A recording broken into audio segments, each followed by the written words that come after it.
오늘 아침에 우리에게 주시는 하나님의 은혜의 말씀은 아모스서 4장 1절에서 5절까지의 말씀입니다. 아모스서 4장 1절에서 5절까지의 말씀 다 같이 합독하도록 하겠습니다. 사마리아 산에 거하는 바산 암소들아, 이 말을 들으라. 너희는 가난한 자를 학대하며 궁핍한 자를 압제하며 가장에게 이르기를 술을 가져다가 우리로 마시게 하라 하는도다. 주 여호와께서 자기의 거룩함을 가리켜 맹세하시되 때가 너희에게 임할지라. 사람이 갈고리로 너희를 끌어가며 낚시로 너희의 남은 자들을 그리하리라. 너희가 성 무너진 대로 말미암아 각기 앞으로 바로 나가서 하르몬에 던지우리라. 이는 여호와의 말씀이니라. 너희는 베델에 가서 범죄하며 길갈에 가서 죄를 더하며 아침마다 너희 희생을 3일마다 너희 11조를 드리며 누룩 넣은 것을 불살라 수은제로 드리며 낙헌제를 소리내어 광포하려무나. 이스라엘 자손들아, 이것이 너희의 기뻐하는 바니라. 이는 주 여호와의 말씀이니라. 아멘. 하나님의 말씀입니다. 지금 아모스서 2장 6절 이하로 이스라엘의 범죄와 이스라엘에게 임하게 될 하나님의 심판에 대해서 아모스가 지금 예언해 오고 있는 내용이 지금 계속해서 이어지고 있는 것입니다.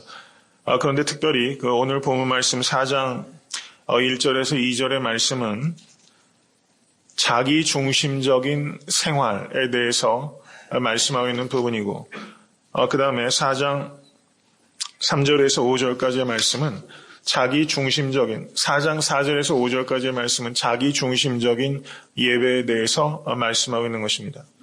여러분, 죄의 본질은 자기 중심성이라는 것을 기억하실 수 있게 되기를 바랍니다. self-centeredness. 하나님께서 계셔야 될 자리에 자기가 있는 것이 죄라고 할 수 있는 것입니다. 아모스 선지자가 사마리아의 부유한 여인들을 바산 암소들아라고 불렀어요. 바산 암소들아. 여러분, 이것이 가만히 깊이 한번 생각해 보세요. 이건 매우 충격적인 말입니다. 바산 암소들아. 사람을 어디에 비유하고 있습니까? 여인을 암소에 비유하고 있어요.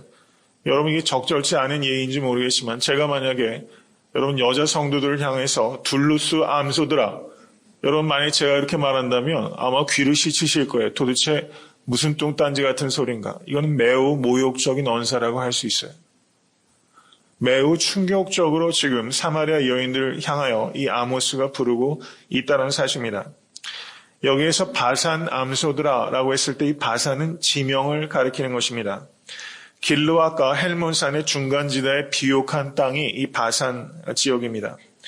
이 지역이 예루살렘 이스라엘 백성이 가나안 땅을 정복했을 때 므낫세 반지파에게 할당되었던 땅이 이 바산 땅입니다. 한 성서 지리학자가 이 땅이 성경 시대에 이 땅의 위치와 그리고 그 당시에 그 상황들을 이렇게 연구하고 있어요. 약 1600피트에서 2300피트 정도의 해발에 위치하고 있고 매우 비옥한 곡창지대가 바로 바산 지역입니다. 매년 약 40인치 정도의 비가 왔을 것이다. 이렇게 연구하고 있어요. 팔레스타인에서 최고의 품질의 밀들이 생산되는 곡창지대가 바로 바산 지역입니다. 그리고 이곳은 특별히 목축을 하기에 가장 최적의 장소로서도 유명한 곳이에요. 그래서 구약 성경을 보시면 특별히 제가 그냥 말씀을 드립니다. 시편 22편 12절을 보시면 이렇게 말씀합니다. 많은 황소가 나를 에워싸며 바산의 힘센 소들이 나를 둘렀으며 라고 말하고 있어요. 그리고 에스겔서 39장 18절을 보시면 너희가 용사의 고기를 먹으며 세상 왕들의 피를 마시기를 바산의 살찐 짐승 곧 수양이나 어린 양이나 염소나 수송아지를 먹듯 할지라 라고 말하면서 이 바산에 대한 성경의 언급이 바산이 얼마나 목축하기에 좋은 곳인가 하는 것을 여실히 증명하고 있다는 사실입니다.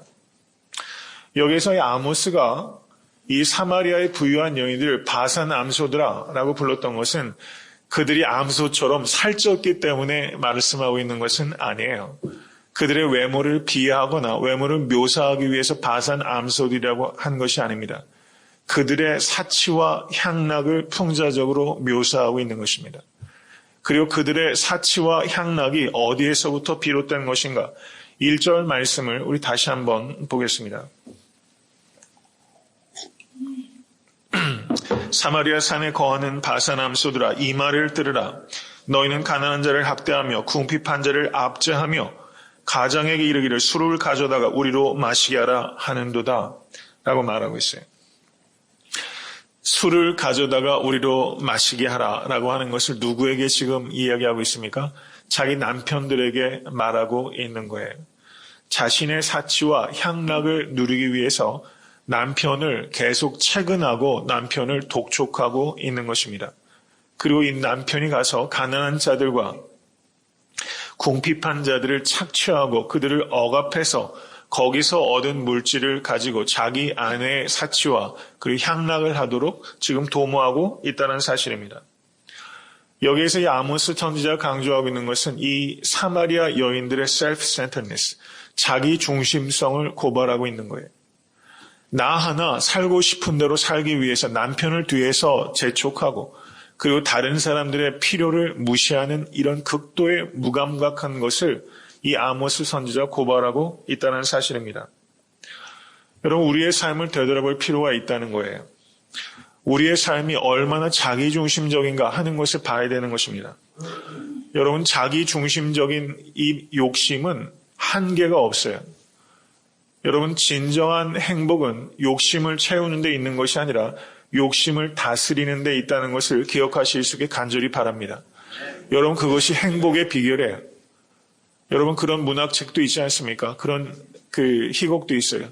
욕망이란 이름의 열차. 여러분, 그 열차를 타고 가서는 그 끝은 파국에 이를 수밖에 없다는 것을 우리가 기억해야 돼요. 거기에서 내리실 수 있는 여러분과 제가 될 수 있게 간절히 바랍니다. 여러분, 2013년도는 욕망을 위해서 우리가 과속하는 삶이 돼서는 안 돼. 여러분, 욕망을 내려놓으십시오. 그리스도인들이 살아가는 목표는 욕망을 이루는 것이 아니라 소명을 이루는 데 있는 거예요. 여러분, 우리의 생명보다 중요한 것은 우리의 소명입니다. 2013년도는 그 소명을 위해서 살아가실 수 있게 되기를 주님의 이름으로 간절히 축원합니다. 이것을 특별히 저는 여성 성도들에게 한번 적용해 보고 싶어요. 여러분, 혹시 남편들에게 여러분 나의 사치와 나의 욕구를 얻기 위해서 여러분 남편들에게 그런 부담과 짐을 혹시 주신 적은 없습니까? 그것을 우리가 생각해 볼 필요가 있어요. 서양 속담에 이런 말이 있습니다. 한 여자가 20년 동안 길러놓은 남자를 다른 여자가 20분 만에 망칠 수 있다라는 말이 있어요. 한 여자가 20년 동안 길러놓은 남자를 다른 여자가 20분 만에 망칠 수 있대요. 그러면 20년 동안 기른 여자는 누굽니까? 어머니를 말하는 것이고 20분 만에 망친 여자는 누구예요? 아내가 망칠 수 있다는 거예요. 확실히 남자의 됨됨이는 여자의 됨됨이에 크게 영향을 받는다는 것을 우리는 깨닫습니다. 여러분, 선악과를 따먹을 때 사탄이 누구를 먼저 유혹했어요? 여자를 먼저 유혹했어요. 어떤 의미에서는 여자들이 유혹에 약하다. 그것을 일반화시켜서 말할 수는 없지만 확실히 남편들은 아내하기 나름이에요. 여러분, 그렇지 않습니까? 여러분, 남편을 영적 가장으로 세우실 수 있는 그런 경건한 여성 되실 수 있게 되기를 주님의 이름으로 간절히 축원합니다. 남자 성도들의 아멘이 저 크네요. 여러분, 가정에서 아내의 위치가 확실히 중요하다는 것을 우리가 공감해요. 이것을 우리가 교회에 적용한다면 교회에서 여자 성도들의 위치가 너무나 중요하다는 거예요. 저를 따라하시기 바랍니다. 교회는 큰 가정이다. 가정은 작은 교회다. 여러분, 이 말씀을 기억하세요. 여러분, 가정은 작은 교회가 되는 것이고 교회는 큰 가정입니다.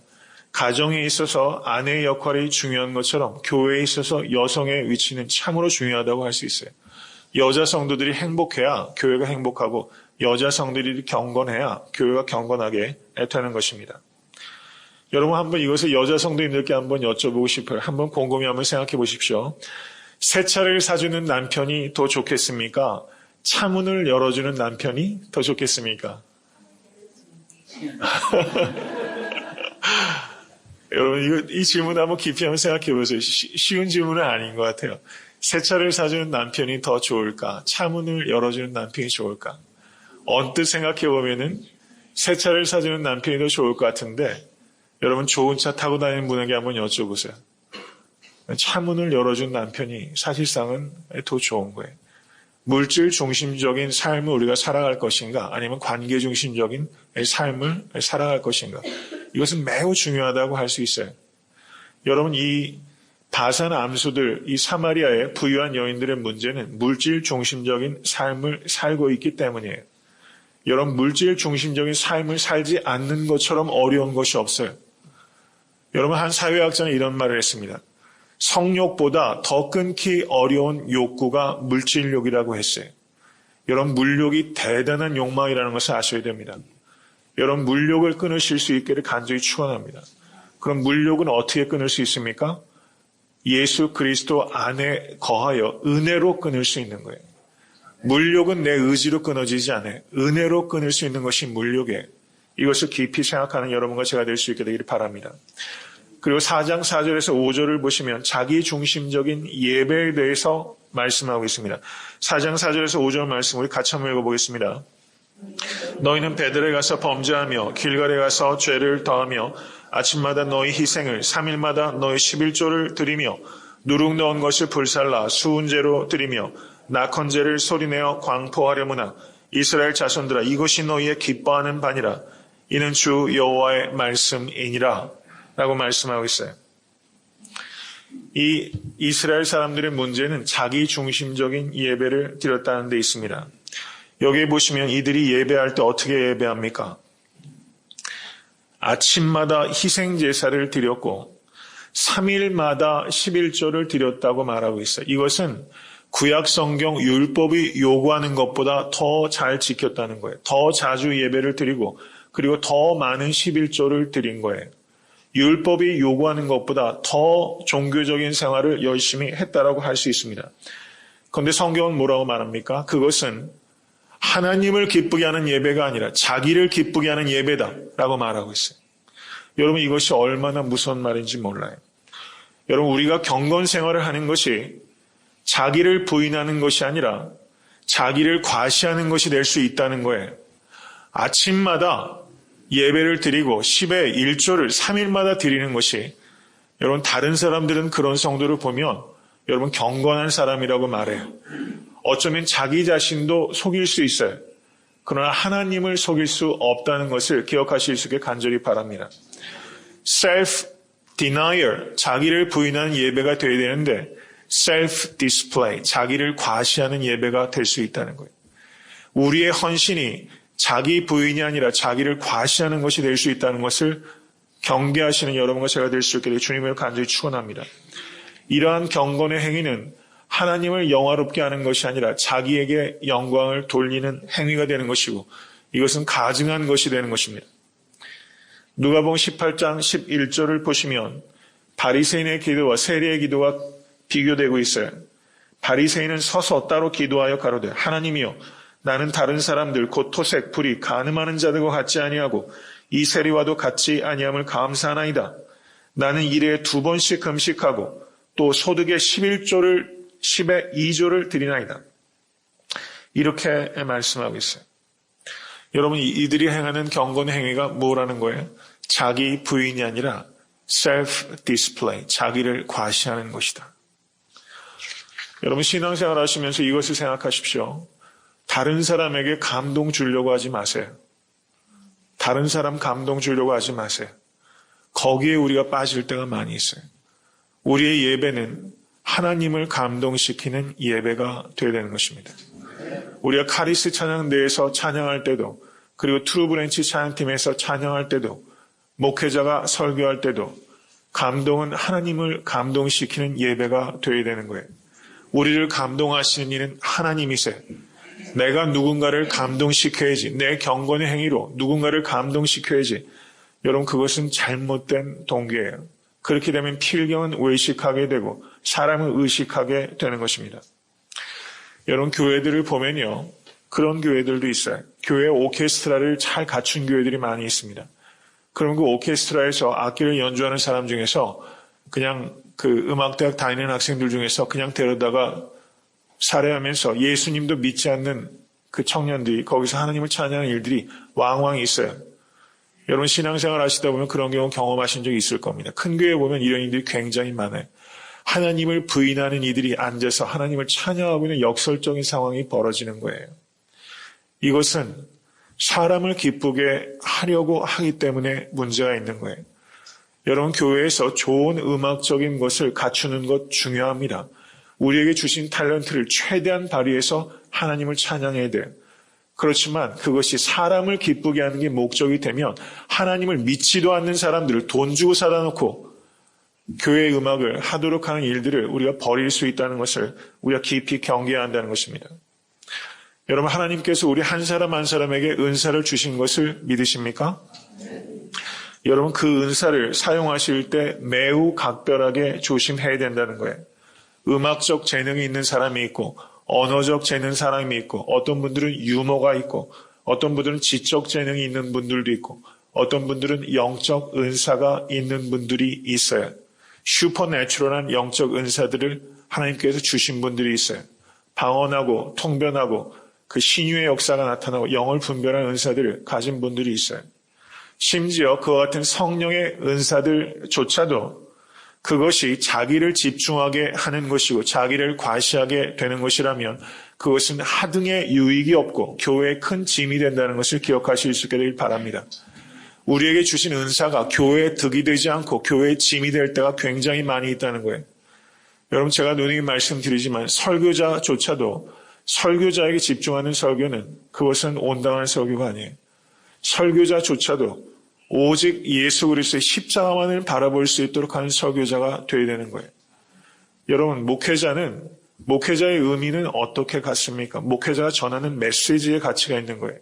목회자는 다만 통로일 뿐이라는 것을 기억하십시오. 여러분 그것을 기억하셔야 돼요. 깊이 생각하실 수 있게 간절히 바랍니다. 자기를 부인하는 예배에 성공하실 수 있게 간절히 바랍니다. 여러분 인생이 어떤 인생이 성공한 인생입니까? 자기를 부인하는 인생이 성공한 인생이에요. 하나님 보시기에 좋은 예배, 사람 보기에 좋은 예배가 아니라 하나님 보시기에 좋은 예배에 성공하실 수 있게 되기를 주님의 이름으로 간절히 축원합니다.